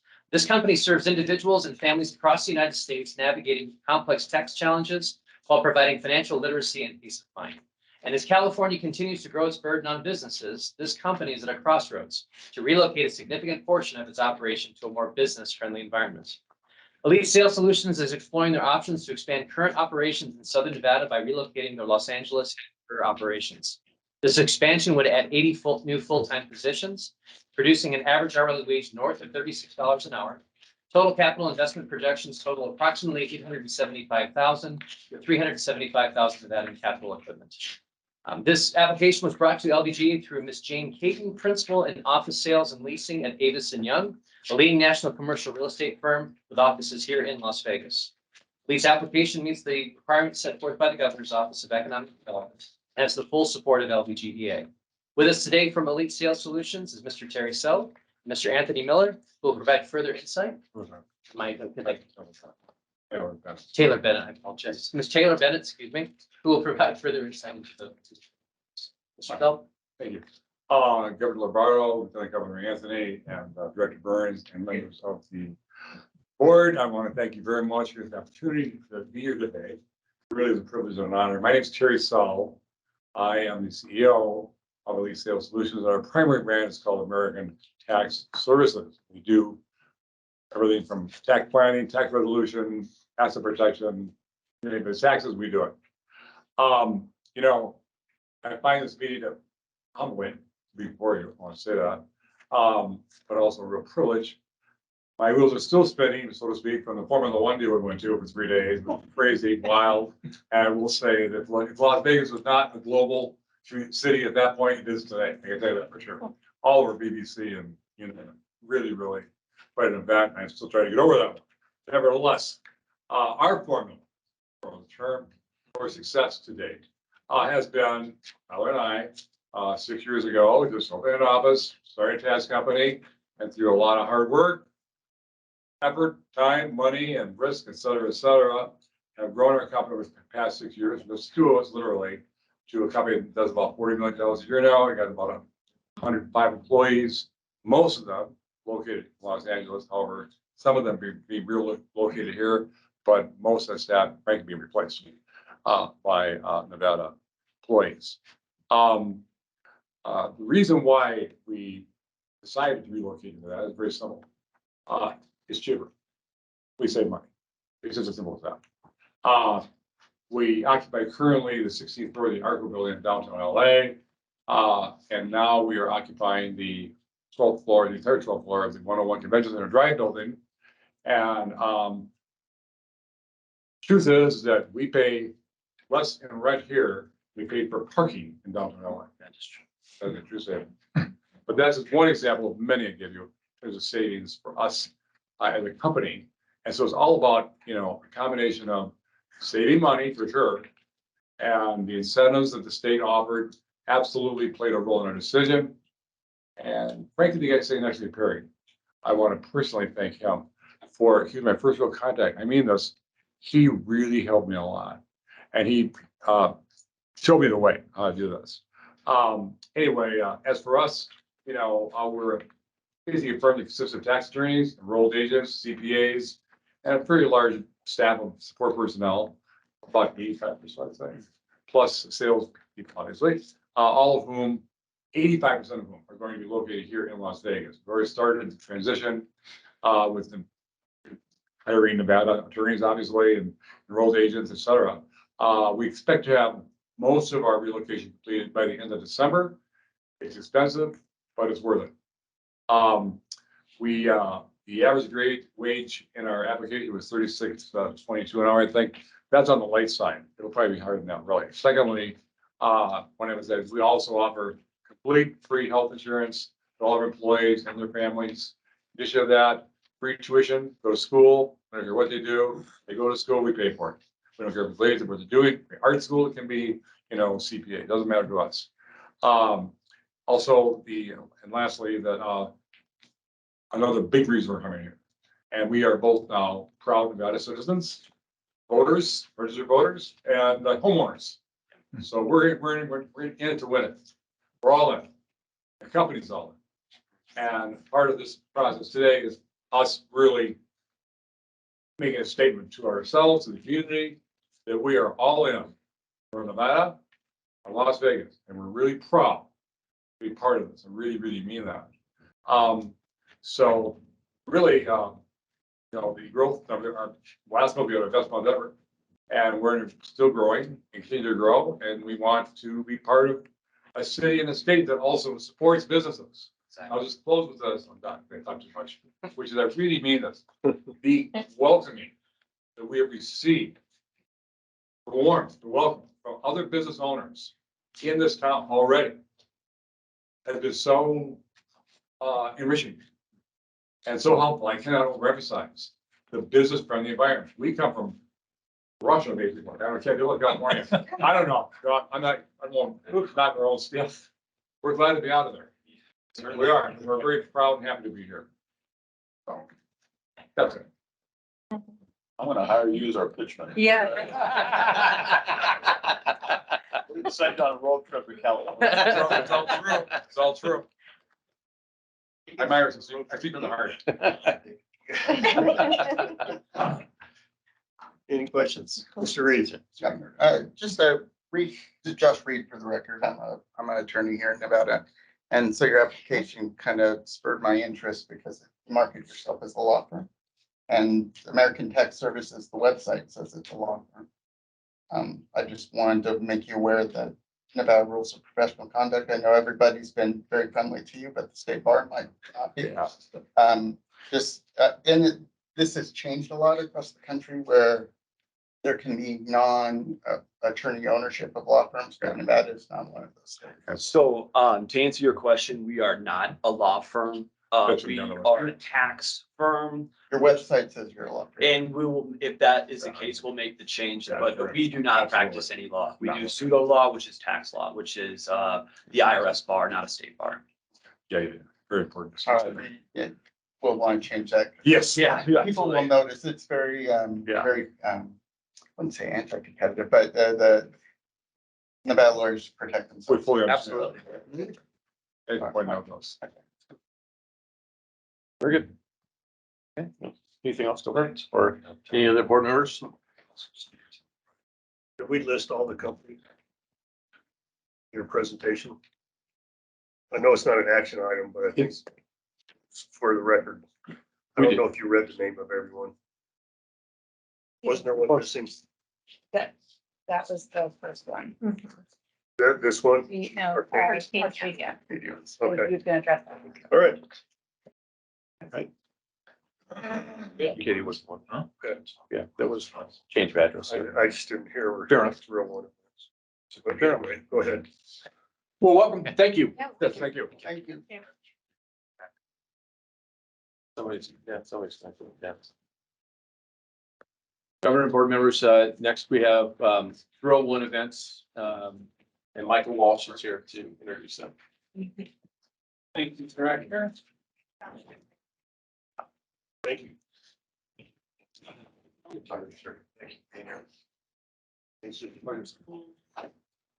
Afternoon, Governor, Lieutenant Governor, Director. For the record, Michael Walsh with the Las Vegas Global Economic Alliance. I'm here to introduce you today to Thrill One Events. Present with me today is their controller, Katie Riccio. Katie, thank you. Welcome. Thrill One Events, excuse me. Hey, grab that one. So much. Thrill One Events is requesting the sales use tax abatement, modified business tax abatement, and the personal property tax abatement in consideration of their relocation of their headquarters from Costa Mesa, California. Thrill One Events will have a capital equipment investment just over $1 million. They will hire 52 employees within the first 24 months of operation with an average wage of $55.37. They have a comprehensive benefits package to their employees. In fact, they pay 100% of their employee benefits. A couple of things about Thrill One before I turn it over to Katie. Thrill One is a next generation company that lives at the nexus of sports, entertainment, and lifestyle. Thrill One is dedicated to creating mind-blowing action sports events and original content fueled by the most daring athletes, talent, and brands in thrill-based entertainment. In 2022, the Thrill One portfolio collectively hosted more than 70 live events delivered through roughly 100 hours of live sports content and produced over 300 episodes of linear television. Thrill One boasts a massive social media audience with more than 40 million followers across its various channels. I'd like to now turn it over to Katie to explain the project in a little more further detail and to answer any questions you may have. Thank you. Thank you for the opportunity to be here today and speak about Thrill One. Thrill One is the global leader in thrill-based entertainment, comprised of 4 globally recognized brands: Nitro Circus, Nitro Cross, Street League Skateboarding, and Super Jacket Productions. Nitro Circus is an action sports company that produces live tours, large-scale competitions, and live broadcast specials in a variety of disciplines, including BMX, FMX, and scooter. Nitro Cross is a disruptive motorsports property that features purpose-built courses with huge jumps and banked turns for intense pulse-pounding action. Street League Skateboarding is the world's premier skateboarding series, featuring an international roster of elite professionals and the biggest names in skate. Super Jacket Productions is a media production company with a firm foundation in action comedy and thrill-based entertainment.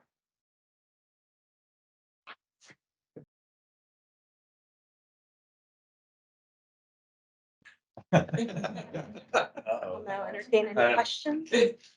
Any questions? Just one question, Governor. I'll raise that for the record.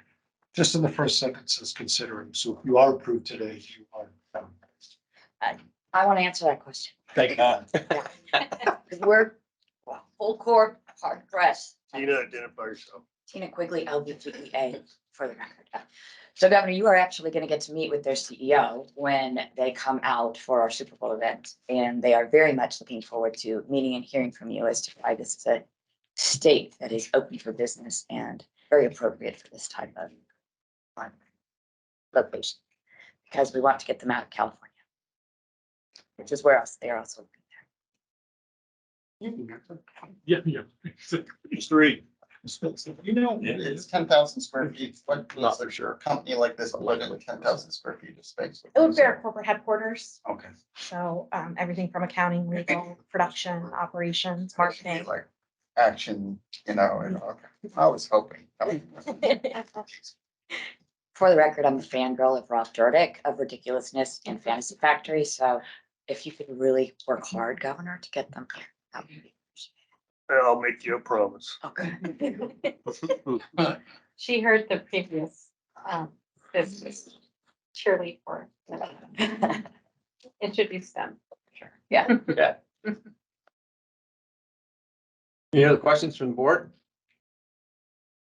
Well, we look forward to you coming around and making the right decision and being an advantage. Thank you. You bet. Thank you very much. You bet. Governor, I had copious notes and I've read all of them. You would have been proud of me this time. Couldn't have done that. I wouldn't gone that long. Last time I kind of. Thank you. Thank you. Governor board members, next we have, thank you very much. Thank you, sir. Mitch Keenan with LBGEA to introduce, Warby Parker.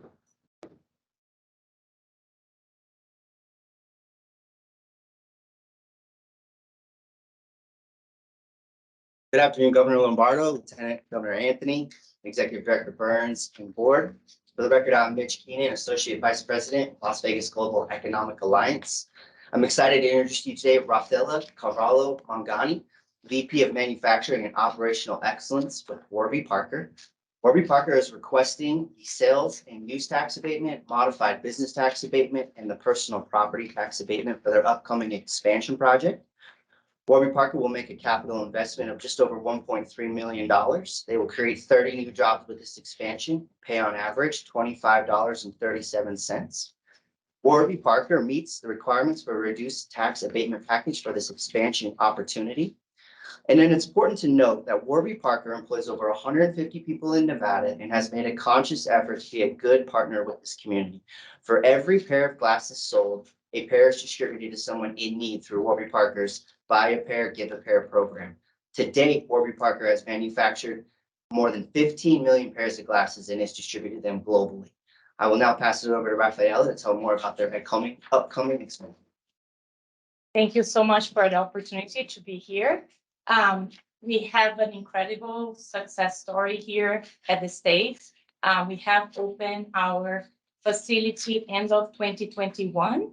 And at that time, we had around 20 team members, and we're now, as of now, we have around 80 team members. We have invested more than $3 million in new equipment, and we have actually exceeded our initial plans in terms of expansion because of how successful the operations has been for us. And as part of that pillar, we have Do Good. So the lab is actually also fulfilling orders that we're giving back to the community through the program Buy a Pair, Give a Pair, it's really core to our company. And then for the next 2 years, we will continue on that growth trajectory and add 30 new jobs and also invest more in equipment around $1.3 million and continue that success story we have here. And we really see an advantage being here and serve the West Coast community, which our customers look for speed as well as we're fulfilling their orders. And that is, we've seen that as a competitive advantage of being in the West Coast. Thank you. Mitch, where's the current facility at? Off Sunset. It's right over by IGT's facility. Okay. So if you're driving down West Sunset. 70,000 square feet. So we have a lot of. So your expansion is going to be in the same location? In the same locations, we're adding more equipment to increase our throughput, our capacity. And as a reference, we're actually projected to deliver double the volume that we have delivered last year. So very intensive growth. And we're bringing more in-house. So we have a lot of our operations before in third parties manufacturing, and we're bringing that in-house through that facility and the other facility we have, East Coast. So the buy one, give one, are you affiliated with any buy one C3s or whatever here in Las Vegas? We are distribution of that program. we are exploring that. So I think that's definitely an opportunity for us to explore. The core program we are fulfilling the orders from the lab. It's called People's Project. So we go to schools, with underserved communities, and then we measure, so we screen the children. If they need glasses, we're fulfilling that pair of glasses for them. So we see a lot of potential of partnering that here as well. Yeah, we have some underserved communities here Yeah, locally. that would be amazing, and I think that'd be pretty advisable. for you to do. we have explored that even before, so definitely, I think we're more than excited to explore and find the right channels to make it. Mr. Reed. Just, I have to disclose, I wear glasses. And I own multiple pairs. Thank you. I just want to make the comment, how great companies like Warby Parker are for people who wear glasses. 10 years ago, kind of before the popularity of them and other companies like them, glasses were super expensive, and they still are. And it's really reduced the price. I have a family full of people who wear glasses, so it's been great and really disrupted the market for glasses. Our focus is vision for all. Thank you. I didn't want to point out. Very good. Any other questions or comments from the board? Well, thank you for your confidence in Nevada, and we look forward to more and more Warby Parker. Thank you. Thank you so much.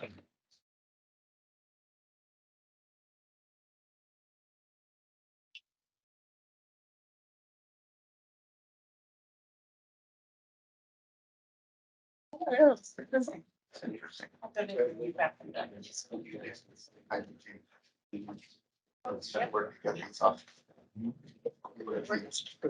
Yep. All right, this conclude the abatement application portion of today's agenda. So it's going to be moved to agenda item number 9, board member comments. Governor Smith, if I may, we can go back to our discussion earlier about looking at some of the criteria for the abatements and that proposal coming back to the GOED board in the future. It'd probably be worthwhile of us looking at a most critical resource in this state now being water. Because you keep hearing me asking that question. I think it'd be worthwhile to figure out how in these summaries that we review, how much water consumption is being done in companies that are looking for abatements. In addition, I don't know if you can talk to water authorities or water experts, but there's a way to look at water consumption versus economic development things.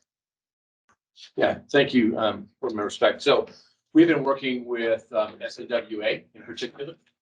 They have a tool that we're in the process of putting together. They're in the project. I should give them credit because they're doing all the work. That does just what you identified. So it is a measure, a compare and contrast of water consumption against the value of the jobs as a whole.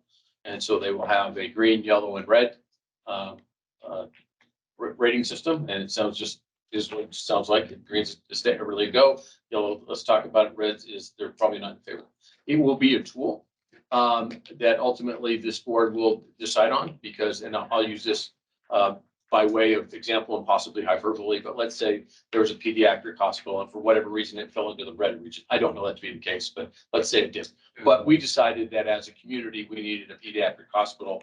And so we chose to, because of social reasons, to say that we wanted to move forward in that space despite that rating. We would just have to figure out how to save another yellow. So it would still be a tool, but nonetheless a tool that this board would have in those instances. That would be great. Glad to hear it. It's good information. So Tina Quigley for the record, and I would suggest that you have the Water Authority come and give the presentation. Yeah. It's called the Water Investment Rating Metric. And it has two components, as we talked about, a very quantitative analysis on several levels.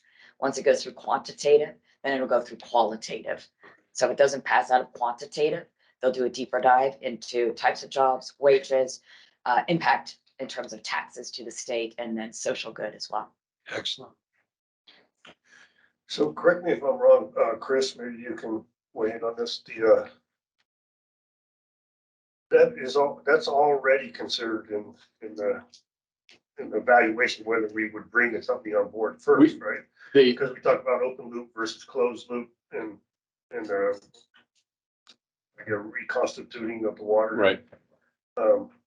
So you're asking us to quantify that on this document though, for the benefit of the board. I think it'd be great, in my humble opinion, Governor, it'd be great for the board members to have an understanding of what the impact is on that critical resource before we make a motion to approve. Okay, good. Understand the statutory Absolutely. limitations or whatever. We agree wholeheartedly.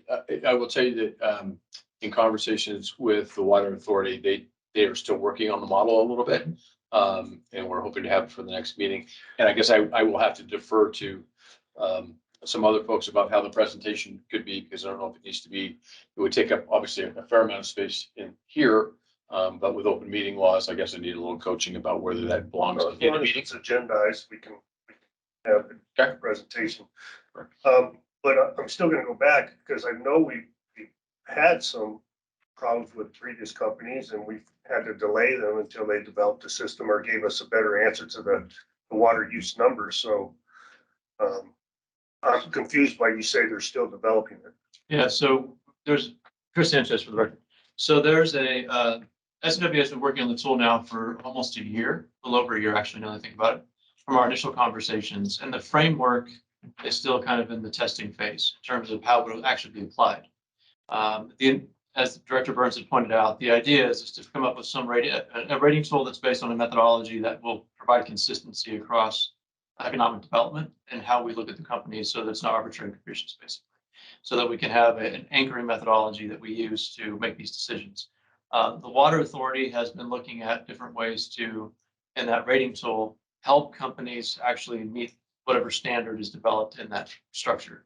So that if they're red, they can go and be, they adopt new technology, work with the Water Authority, reduce the usage and impact the recycle rate that you're talking about, the consumptive use, reduce their consumptive use, and then feed it back into the closed loop system and reduce that usage. Then they can fall into the yellow category, and then that would be reflected, could be reflected. So, it's the director and the board, but could be reflected in the abatement package.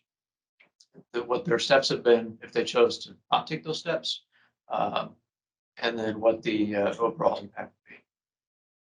The governor question, there's nothing now that calls it to be addressed in our review of applications. There's statutorily, no. Right. Yeah. So it would be in addition to the abatement statutes if the board decides to go that way. Governor, if I may, just quick on, I think part of the issue is also it's a jurisdictional issue. So, local governments, the water utility has the authority to connect or not connect. And so GOED can approve whatever, but that doesn't mean Henderson or whatever water utility is providing has to provide them water. So that's good that it's coordinated. Quickly for the record, so, and likewise, the GOED board could deny a tax incentive, but still that company can negotiate with the municipality to move forward, can't stop the municipality from. And certainly while, Tom Burns for the record, certainly while water is a tremendous concern in Southern Nevada and the Water Authority's done a great job on addressing that concern, it is more heightened in Southern Nevada than it is in other parts of the state. And so using that exact same metric, say in a different place, but probably should be advisable. Good. So Can we, sorry, David Newton, Attorney General's office. I've been letting this go under board comments, but we're getting closer and closer to where we're starting to crystallize certain items, and that's not on the agenda. So I would recommend we stop there. Okay. And figure out how to bring it up at a future meeting. Well, we don't even have to figure out, just put it on the agenda for the next meeting. Correct. All right. Thanks. So. Alana, was your question of the similar vein or something else? it was some. Okay. All right. Any other comments? I'll talk about Yolanda's glasses. They are Warby Parker. All right.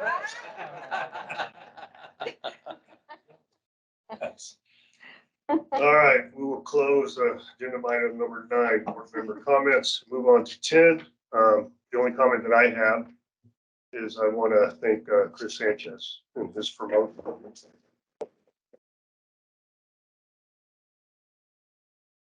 What he's thinking, taking on 10 times the responsibility. But he's willing to do it.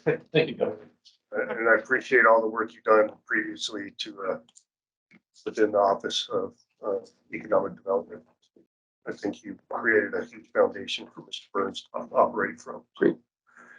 And that's the only comments I had. So we'll close 10 and move to the second opportunity of public comment. Item number 11. Please limit your comments to 3 minutes. Do we have any public comment there in Carson City? I'm asking Carson City first. Okay. Any public comment in Carson City? No, Governor. All right, sir, go ahead. Please identify yourself.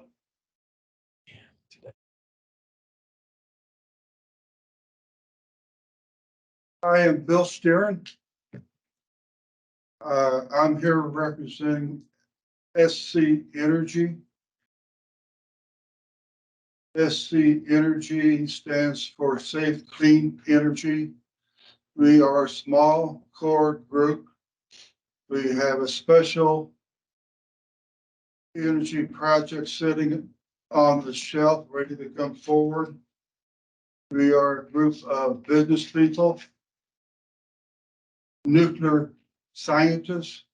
Oliver Himmer here is with me. He was the head of the Harry Reid Institute over at UNLV. He's managed huge science projects in multiple $1 million area, including nuclear items. Part of our group is Steve. We got Eric Knox, we got Ed Davis. They're all senior nuclear scientists. We got G. Nora on our team.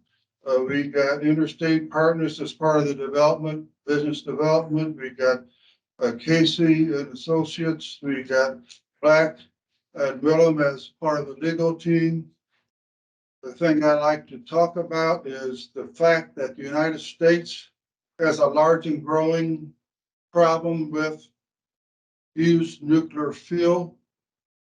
There's more than 90,000 metric tons of used nuclear fuel stored in 36 states that contains enough energy to provide electricity for the United States from 50 to 200 plus years.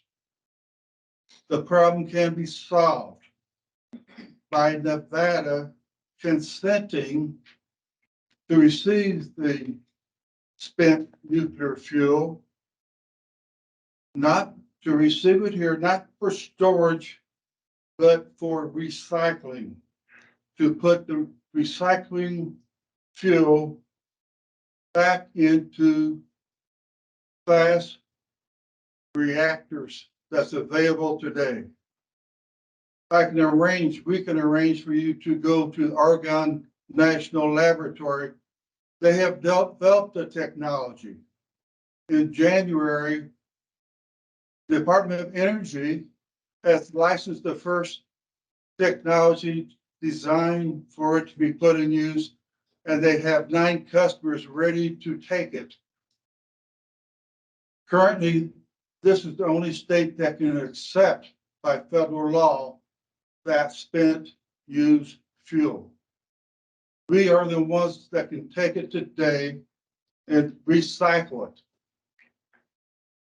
Mr. Stern, your time is up. Your time is up. Pardon? Your time is up. You have 3 minutes. Time's up? Yep. We would look forward to working with you. We can do it. Thank you, sir. Appreciate it. Anybody else? All right, we will close the second opportunity for public comment, item 12, and move to, we will move to item 12, and I will make my own motion for adjournment. So. All right, sir. That's sufficient, Mr. Duke? Yes, sir. Thank you, everybody. Okay. I need to hear. Good job. Good Thanksgiving.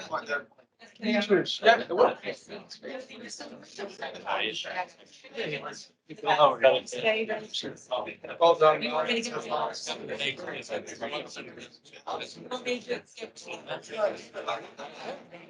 Thanks. Have a good Thanksgiving. Same way. It's been a real pleasure.